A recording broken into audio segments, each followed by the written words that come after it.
은혜 받으실 하나님의 말씀은 창세기 4장 1절에서 2절 말씀입니다.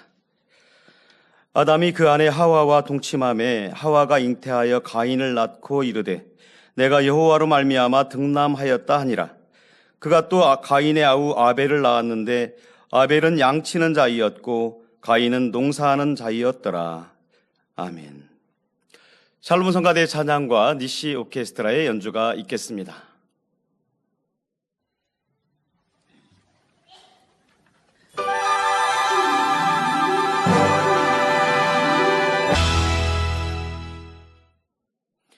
원로 목사님의 설교 창세기 강의 82번째 말씀을 들으시겠습니다.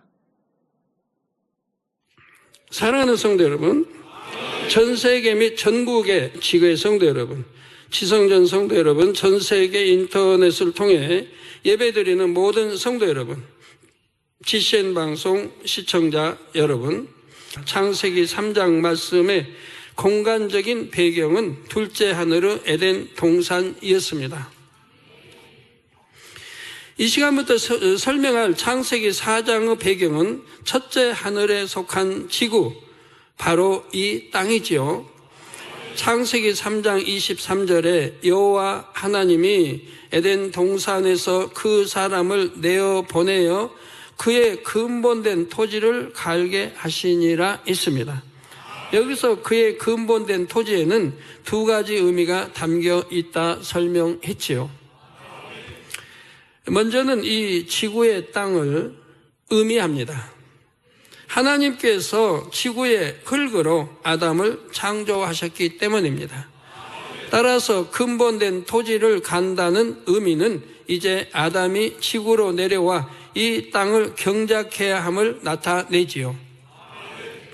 다음으로는 영적인 의미로 마음밭을 뜻합니다. 우리 마음밭을. 이제 마음밭을 개간하는 본격적인 인간 경작이 시작되었습니다. 그러면 아담이 이때 정착한 곳은 오늘날의 어디일까요? 바로 지금 이스라엘이 있는 땅입니다. 아담이 처음 정착했던 이 지역은 이후에 가나안 땅이라 불리게 됐지요. 자, 홍수 심판 후 노아의 손자 가나안이 이 지역에 정착해서 번성했기 때문입니다. 그런데 후에 하나님께서는 이 가나안 땅을 아브라함과 그의 후손에게 영원한 기업으로 주셨지요. 창세기 17장 8절에 내가 너와 내 후손에게 너의 우거하는 이 땅 곧 가나안 일경으로 주어 영원한 기업이 되게 하고 나는 그들의 하나님이 되리라 했습니다. 이 약속은 결국 성취되었지요. 바로 이스라엘 백성들이 출애굽하여 40년 광야 생활을 한 후 이 가나안 땅에 정착했습니다. 그로부터 다시 약 1500년이 지난 후에는 인류의 구세주이신 예수님이 이 가나안 땅에서 태어나셨습니다. 이 지역은 인간 경작 마지막 순간까지 역사의 중요한 무대가 됩니다. 아버지 하나님께서는 이렇게 앞을 내다 보시고 아담을 바로 그 지역에 정착해 하셨습니다. 그런데 아담이 살기 원했던 곳은 가나안 땅이 아니었습니다. 그러면 어디였을까요? 바로 이집트 나일강 유역이었습니다. 아담은 예전부터 지구에서 그 지역을 가장 사랑했지요. 에덴 동산에서 살던 당시 지구에 내려올 때마다 즐겨 찾곤 했습니다. 그 당시 이집트 지역, 특히 나일강 유역은 오늘날보다 훨씬 아름다웠지요. 그러니까 예전에 이제 수천 년 전으로 생각하셔야지 지금 이집트의 나일강을 생각하시면 안 돼요. 지금은 많은 세월의 흐름에 따라서 이제 변화가 됐죠. 사막화가 되기도 하고. 에덴 동산은 모든 면에서 지구와는 비교할 수 없이 아름다운 곳입니다. 그럼에도 지구의 이집트 나일강 유역은 아담의 마음을 사로잡을 만큼 경관이 수려했지요. 아담에게 있어서 이국적인 향취와 색다른 매력이 느껴지는 곳이었습니다. 그래서 아담은 피라미드를 세울 장소로 이집트 지역을 택했었지요. 아담은 삼일째 하나님의 영광과 이음을 나타내기 위한 목적으로 피라미드를 건조했습니다. 또한 거기에 자신이 지구의 지배자임을 기념하는 의미도 함께 담았죠. 제2하늘, 제1하늘의 지배자이니까.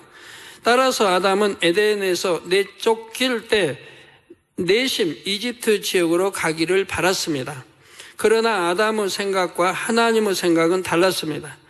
아버지 하나님께서는 인간 경작이라는 그림 전체를 구상하셨고 가장 적합한 곳에 아담이 정착하게 하셨지요. 자, 이처럼 지금의 이스라엘 땅은 인간 경작의 첫 시발점부터 마지막 순간까지 중요한 무대입니다. 그래서 하나님께서는 아담을 지금의 이스라엘 지역에 정착해 하셨습니다. 아담은 평생 에덴 동산을 그리워했지요. 그나마 그 당시에는 아버지 하나님께서는 그 지역에 두신 에덴 동산과 연결된 영의 통로가 있었습니다. 그렇다 하여 아담이 그 통로를 통해 에덴 동산에 다시 갈 수 없었지만 에덴 동산으로부터 소식을 들을 수는 있었죠. 에덴 동산에 있는 사람들이 전부 아담의 후손 아니에요? 아담 하와가 낳아가지고 낳고 해서 사는 사람들이니까. 그러니까 시조인 아담을 굉장히 그리워하게 되고 보고 싶어 하죠. 그러면 그 통로를 통해서 오고 갔다 이 말입니다. 또 제한적이긴 했지만 에덴 동산의 후손들이 그 통로를 통해 아담과 하와를 보고 가곤 했습니다. 이런 이유 때문에라도 아담은 이스라엘 지역을 중요하게 여기며 정착할 수 있었습니다. 아담이 이집트 지역을 동경했다면 그곳으로 이주하면 되지 않았을까 생각할 수도 있지요. 그러나 아담은 영의 통로가 있는 지역을 떠날 수 없었습니다. 또한 당시 아담의 처지는 유배지로 보내진 죄인과 같았지요. 자신이 원한다고 다른 곳에 마음대로 갈 수 있는 입장이 아니었습니다. 설령 간다 해도 걸어서 가야 합니다. UFO를 타고 다녔던 옛날과는 상황이 다르지요. 결국 아담은 이 땅에 사는 날 동안 이집트 지역에 가보지 못한 채 그리움만 안고 살아갔습니다.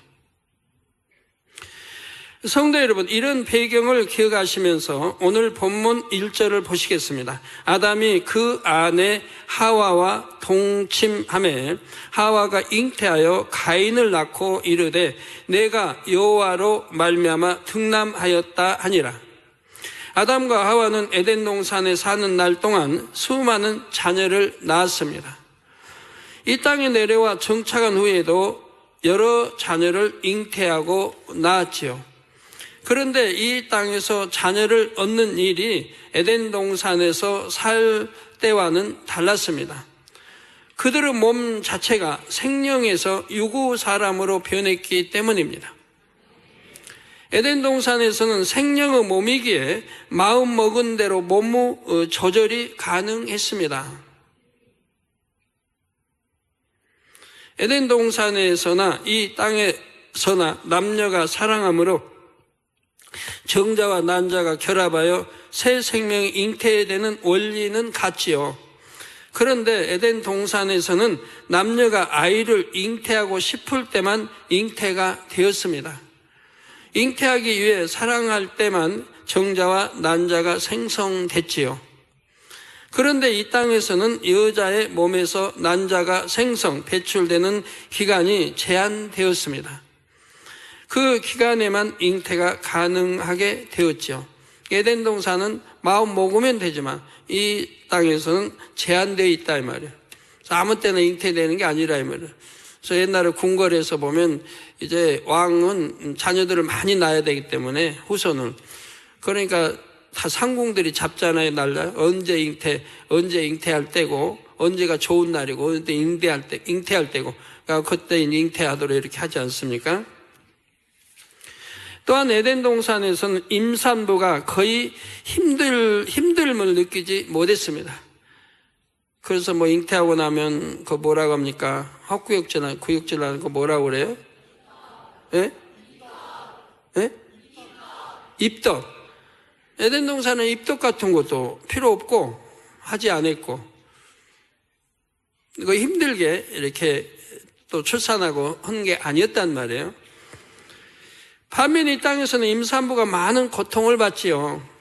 입덧을 심하게 하기도 하고 몸의 변화로 인해 여러 가지 이상 증세가 나타나기도 합니다. 출산할 때도 마찬가지입니다. 하나님께서 하와에게 잉태하는 고통을 크게 더하리라 말씀하신 대로 되었습니다. 이게 전에도 잉태했는데 고통은 있었다 이 말입니다. 그러나 미미했다 이 말이에요. 그 잉태가 고통이 미미했다 이 말이에요. 출산할 때도. 그런데 이제 저주를 받고 나니까 바로 잉태하는 고통을 크게 더한다고 말씀하고 있는 거예요. 그래서 우리 성도님들 영으로 들어가시거나 믿음 좋은 성도님들이 잉태하면 출산할 때 첫 출산인데도 고통받아요? 순산해버리잖아요. 대부분 순산해버리잖아요. 고통도 안 받고. 이제 그만큼 믿음이 있으니까 그러는 거죠. 믿음이 있으니까. 통으로 영으로 들어간 사람은 고통받을 게 하나도 없죠. 그냥 자연스럽게 순산해버리죠.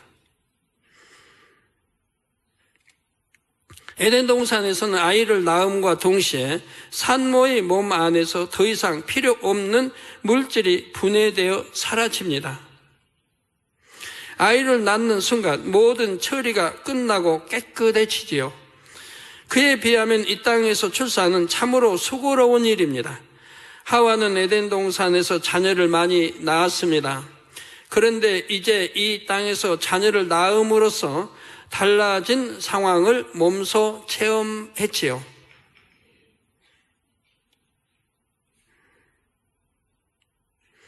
자녀를 낳을 때의 느낌이 전혀 달랐고 자녀를 얻은 감격도 달랐습니다. 에덴 동산에서도 출산 많이 해봤기 때문에 무수한 세월을 살면서 늙어지는 것도 아니고 에덴 동산은 나이가 더 세월이 간다고 늙어지는 것도 아니고 몸이 변형되는 것도 아니고 그대로라 이 말이에요. 생명 자체 그대로.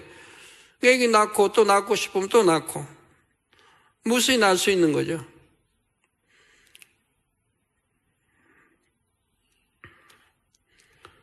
그러니까 어떤 고통을 스럽다다 이런 것도 아니고 출산할 때 고통도 약간밖에 없는 것이고,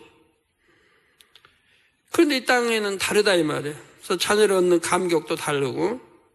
자, 본문에서 하와가 가인을 낳은 후에 내가 여호와로 말미암아 등남하였다 했습니다. 이때 하와의 심정은 어떻을까요? 하와가 에덴 동산에서 자녀를 낳았을 때는 하나님의 은혜를 깨닫지 못했습니다. 하나님께서 생명의 근본이 되심은 알았지만 막상 아이를 낳지 않고는 자신이 조절할 수 있었기 때문이지요.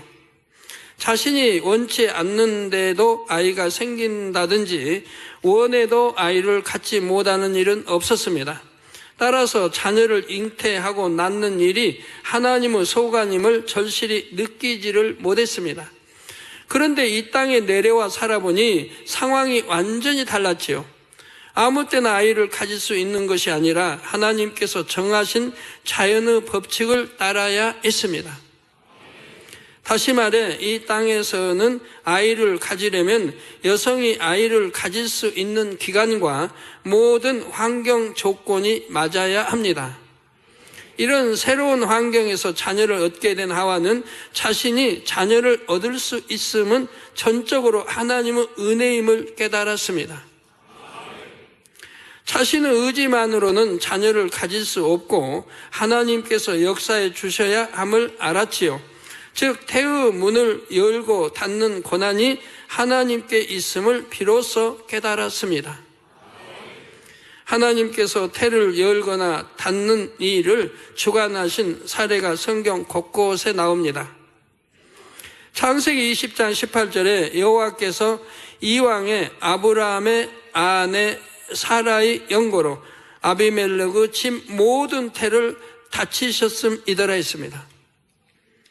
여호와께서 이왕에 아브라함의 아내 사라의 연고로 아비멜렉의 집 모든 태를 닫히셨습니다. 또한 창세기 29장 31절에는 하나님께서 야곱의 아내 레아의 태를 여셨다 했습니다. 자, 창세기 30장 22절에는 하나님께서 나일르테를 열어주신 일이 나오죠. 이 밖에 이삭, 삼손, 사무엘, 세례 요한도 하나님께서 역사해 주심으로 태어났습니다. 이에 시편 127편 3절에서는 자식은 여호와의 주신 기업이요 태의 열매는 그의 상급이로다 했습니다. 그런데 하와가 내가 여호와로 말미암아 등남하였다 고백한 데에는 감춰진 사실이 있습니다. 하와가 자녀를 주신 하나님께 감사하면서 등남하였다고 했지요. 하와는 왜 그처럼 아들을 얻는 것에 감사했을까요? 사실 아담과 하와는 가인을 낳기 전에 이 땅에서 이미 여러 명을 낳았습니다. 그들은 모두 딸이었지요. 여러 딸을 낳은 후 비로소 첫 아들을 낳았던 것입니다. 그래서 이 아이를 얻은 감격이 더욱 컸습니다. 이런 내용은 성경에 기록되어 있지 않지만 사실임을 믿으시기 바랍니다. 저에게는 왜 그렇게 해야 했는지를 설명을 해 주셨으니까요.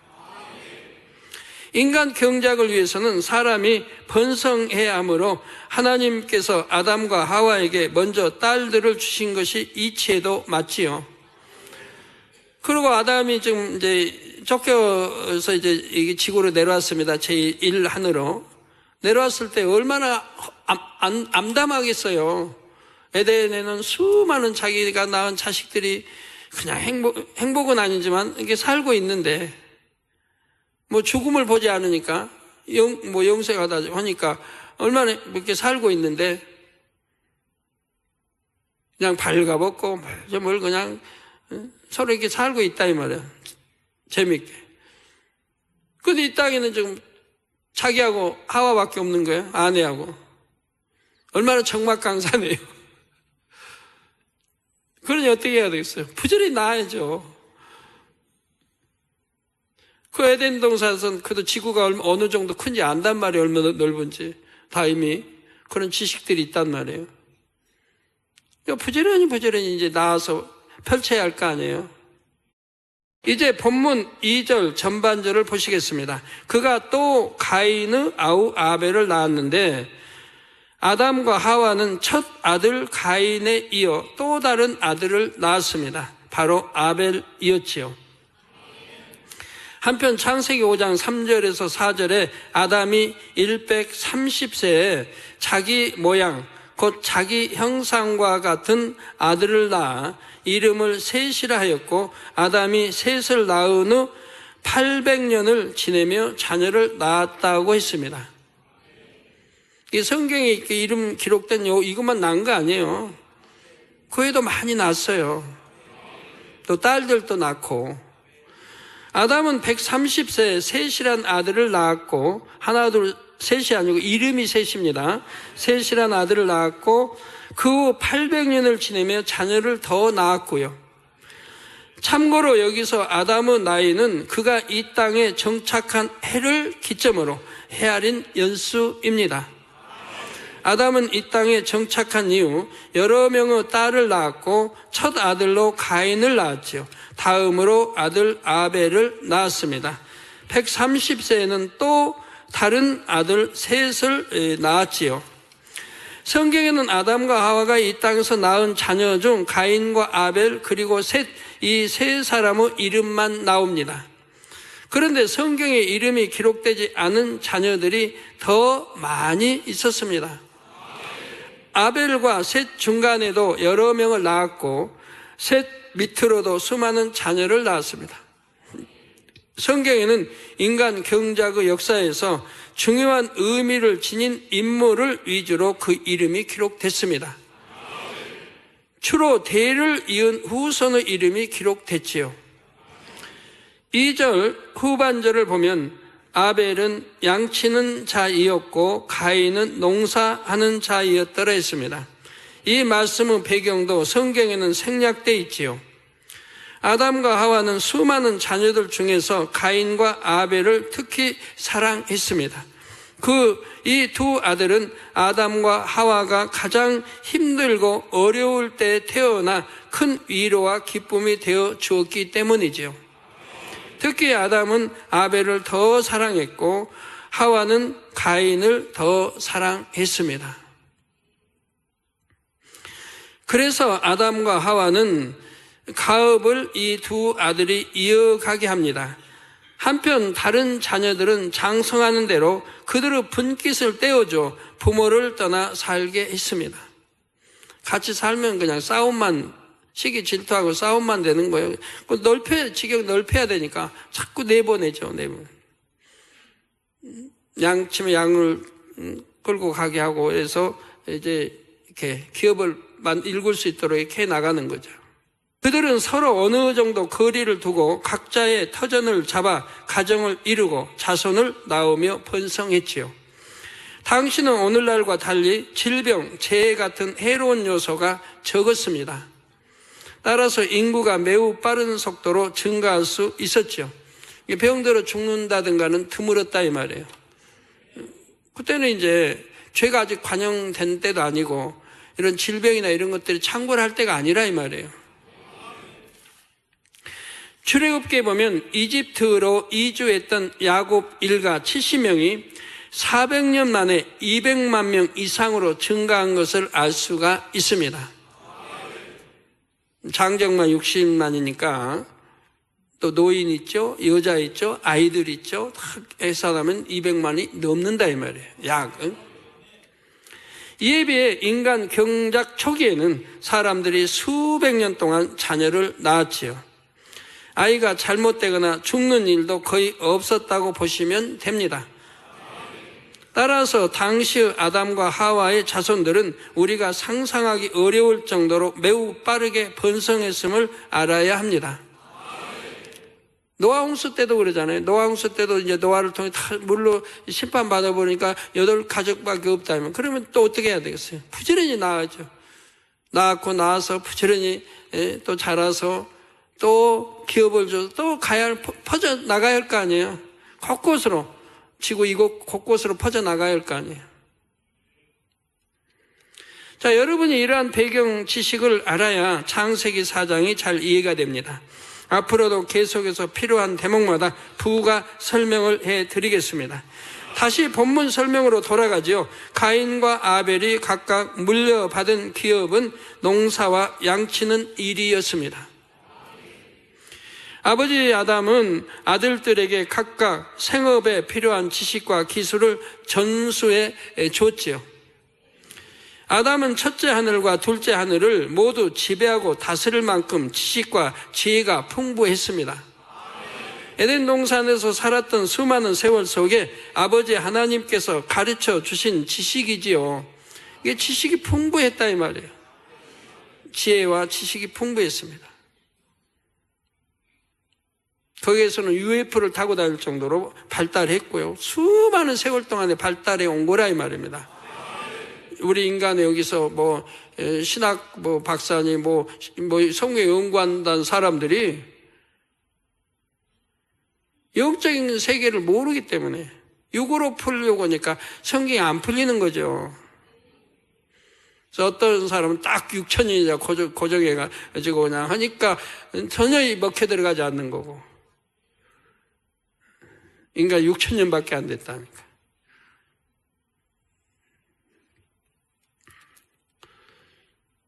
UFO 하나 가지고도 풀지 못하고 점점 큰 거 가고 도대체 있다 없다 지금은 이제 없다는 사람은 좀 이상한 사람들이죠. 그렇게 세계 곳곳에서 출몰하고 찍히고 또 나라들이 실제 공포하고 하는데도 지금도 있다 없다 하면 말이 안 되죠. 저렇게 실제 찍혀서 나오는 형상들을 보지 않아요. 그 UFO가 아담이 UFO 타고 이집트로 많이 내려와서 또 피라밋도 이렇게 세우고 했기 때문에 그 피라밋 전에 설명할 때 했잖아요. 지금의 우리 발달된 기술로도 이런 지식으로도 그 피라밋에서 완전히 풀지를 못하고 있습니다. 하도 그 오묘한 비밀들이 많이 숨겨 있고 그래서 에덴 동산에 살았던 수많은 세월속에 아버지 하나님께서 가르쳐 주신 지식이죠. 아담은 이 땅의 삶에 적응하기 위해 자신의 풍부한 지식을 활용해 나갔습니다.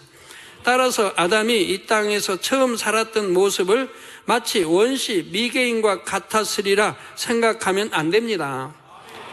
그러니까 불이 어떻게 나왔고 처음에는 원시니까 이거는 다 사람의 그냥 지식 속에서 생각해서 추려낸 거지 사실이 아니라 이 말입니다.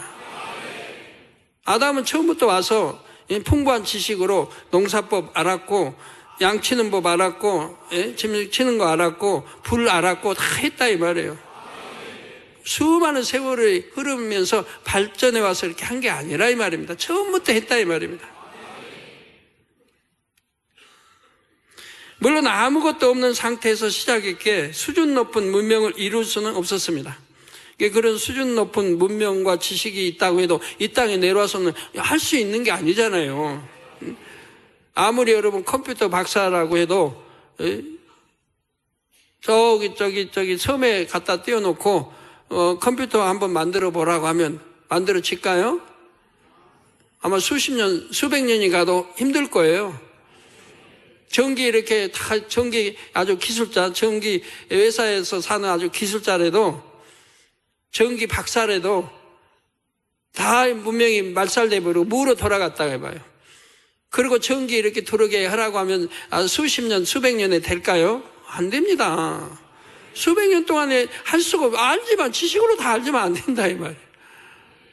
왜 처음 원시처럼 처음부터 시작해야 된다 이 말이에요.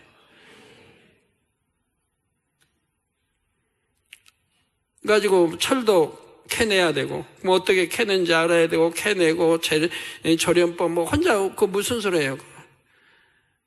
그런 기술자가 수십 수백이 있어야 할 텐데 아담 혼자 언제에서 가르쳐서 언제 해요? 그러니까 이제 글로는 남겼겠죠. 글로 후손들을 위해서. 비유를 들면 여러분이 컴퓨터를 만들 수 있는 지식과 기술을 가졌다 해도 무인도에 홀로 있다면 컴퓨터를 바로 만들어낼 수 없지요.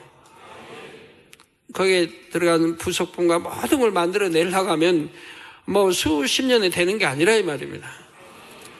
이와 마찬가지로 아담은 뛰어난 지식과 지혜를 가졌지만 그것을 펼쳐나가는 데는 오랜 세월이 필요했습니다. 또 아무리 세월이 흐른다 해도 아담 생존 시엔 구현할 수 없는 분야가 더 많았지요. 우선 먹고 사는 게 급급해야 할 거 아니에요? 우선 불부터 해서 뭐 농사 짓는 거, 양치는 거 우선 이것부터 시급하잖아요. 이런 것부터 시작해야죠. 그 농사 지으려면 또 농기구 만들어야 하잖아요. 농기구 만들려면 철을 어디서 구해요? 다 알지만 어디서 구하냐고요. 어디 철 나는 데에서 또 파서 철 만들 이게 다 하려면 또 얼마나 많은 세월이 그냥 글로만 남겨놨을 거 아니에요. 후손들이 배우고 하게.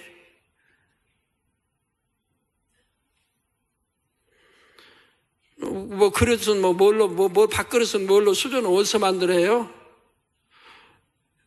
할 수 없는 거지. 돌 깎아든 나무 깎아 만들든 밥그릇 만들든. 기껏해야 농업과 목축업처럼 직접 자연을 이용하는 1차 산업 부분에만 그의 지식과 지혜를 활용할 수 있었습니다. 아담은 육축을 비롯한 모든 짐승의 속성이나 특징을 잘 알고 있었습니다. 또한 땅에 뿌린 씨가 싹이 나고 자라 열매를 맺게 되는 과정도 잘 알고 있었지요. 아담은 그러한 지식을 활용하여 농사를 지을 수 있었고 가축도 칠 수 있었습니다. 그리고 이후에는 아들들에게 자신이 쌓은 경험과 지식을 전수해 주었지요. 뭐 1, 2년 뭐 10년 이렇게 산 게 아니니까 몇백 년 쭉 사니까 형 가인에게는 농사 짓는 법을 동생 아벨에게는 양치는 법을 전수해 줬습니다. 여러분도 부모라면 어떡하겠어요? 자녀들에게 따로 가르쳐야 할 거 아니에요. 다 농사 짓는 법만 가르치면 양치고 짐승 키우는 거 어떻게 알아요? 또 그것만 가르치면 농사 짓는 법을 모르잖아요. 그러니까 하나들에게는 농사 짓는 법을, 하나들에게는 양치고 짐승 키우는 법을 이렇게 다 가르칠 거 아니에요? 농사는 양식을 얻기 위해 필수적인 일이지만 양치는 일은 왜 필요했을까요? 당신은 아직 육식을 하지 않을 때인데 말입니다. 양털이 생활에 여러모로 도움이 된다는 것도 하나의 이유였지만 양을 치는 중요한 다른 목적이 있었습니다.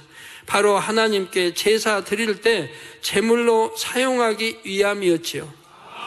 제사법은 성경 레위기에 기록되어 있습니다. 이 말씀은 모세가 시내산에서 하나님께 받은 말씀입니다. 아담이 이 땅에 정착한 때로부터 약 2500년 후의 일입니다. 그런데 아담은 이미 제사법을 알고 있었습니다. 아버지 하나님께서 제사법을 알려주셨기 때문입니다. 아담과 하와가 에덴 동산에서 이 땅으로 쫓겨난 다음에도 하나님께서는 그들과 교통하기 원하셨습니다. 완전히 버리신 건 아니라 이 말이에요. 왜 인간 경작해야 되는데 버려버리시면 안 되잖아요. 때를 따라 그들에게 필요한 일을 알려주시고 그들이 올리는 마음의 향을 받기 원하셨지요. 그러나 죄를 지은 신분으로는 거룩하신 하나님과는 교통할 수가 없습니다. 이에 하나님께서는 죄를 사함받고 하나님과 교통할 수 있는 방법을 알려주셨지요.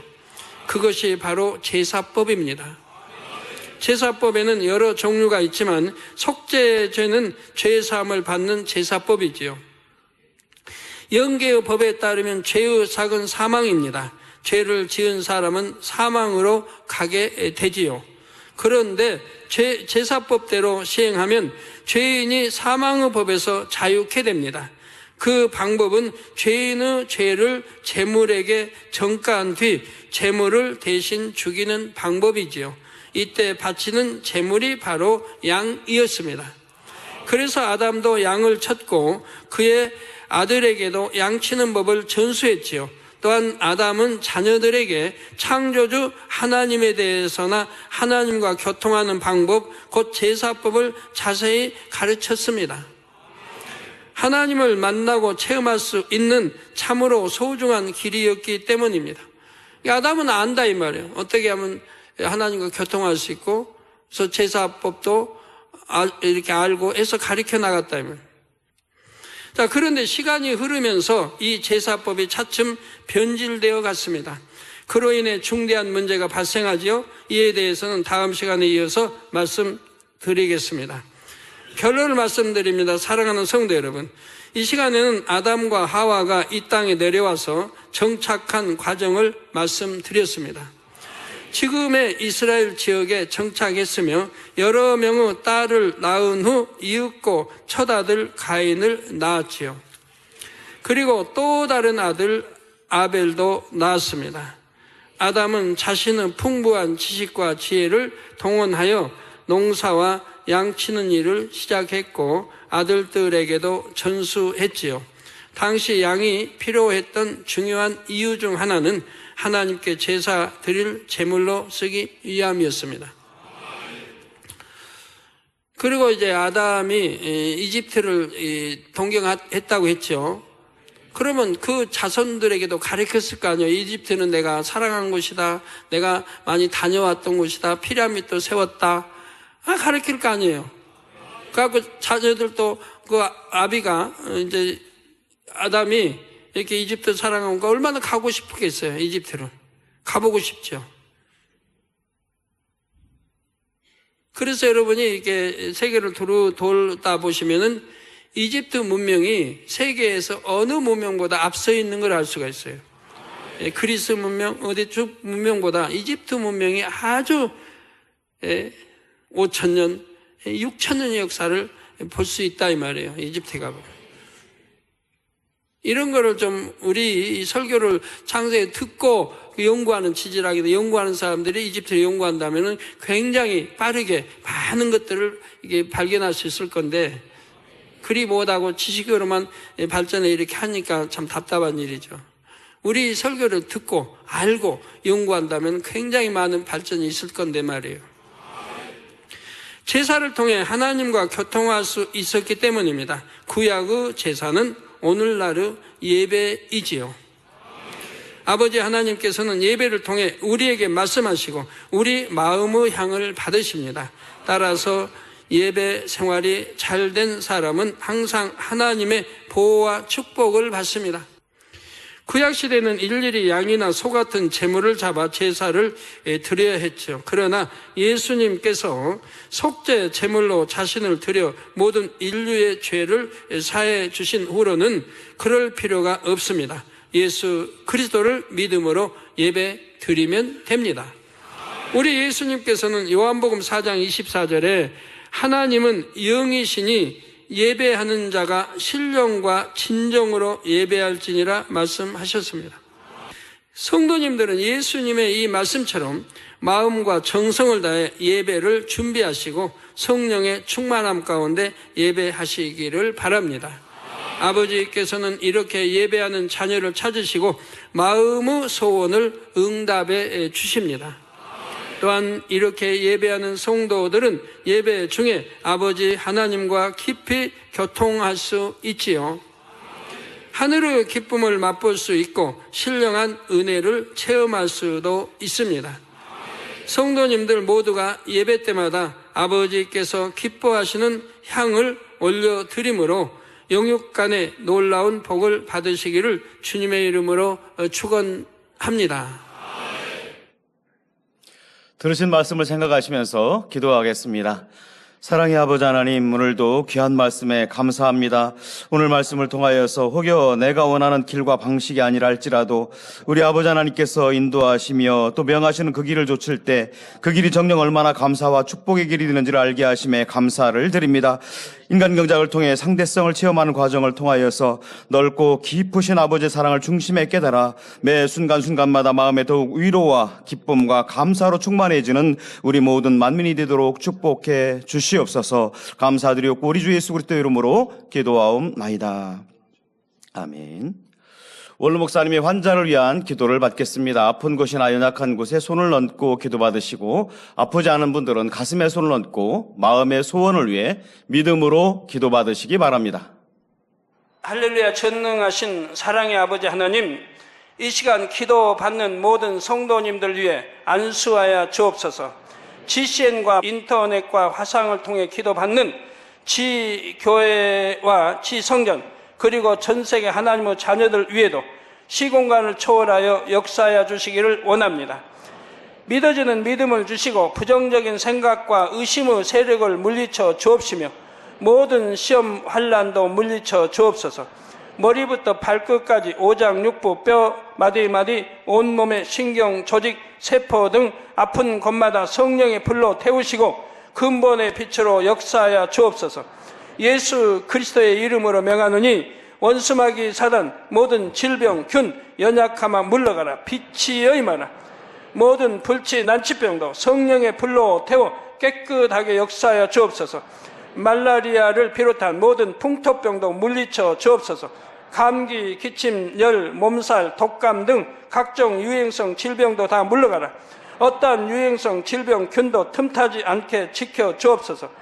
위암, 폐암, 간암, 유방암, 자궁암, 대장암, 피부암 등 각종 암과 에이즈, 백혈병, 뇌졸중, 고혈압, 저혈압, 심장병, 폐병, 위장병, 당뇨, 부인병, 피부병, 갑상선, 질환과 모든 염증도 깨끗게 하여 주옵소서.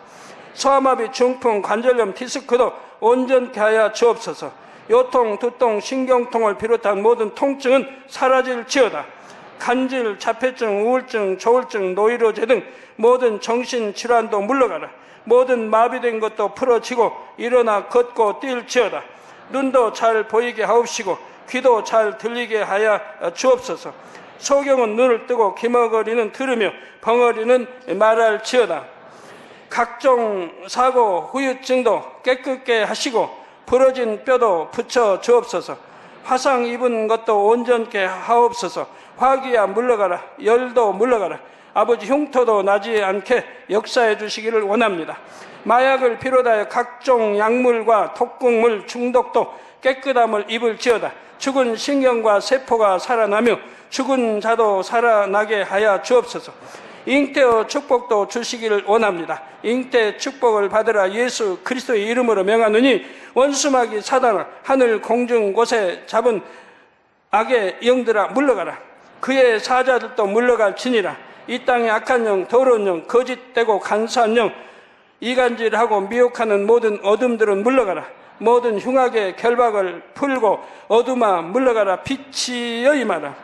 아버지 하나님, 부르짖어 기도할 수 있는 능력을 주시고 죄를 버리고 성결될 수 있는 능력을 주옵소서.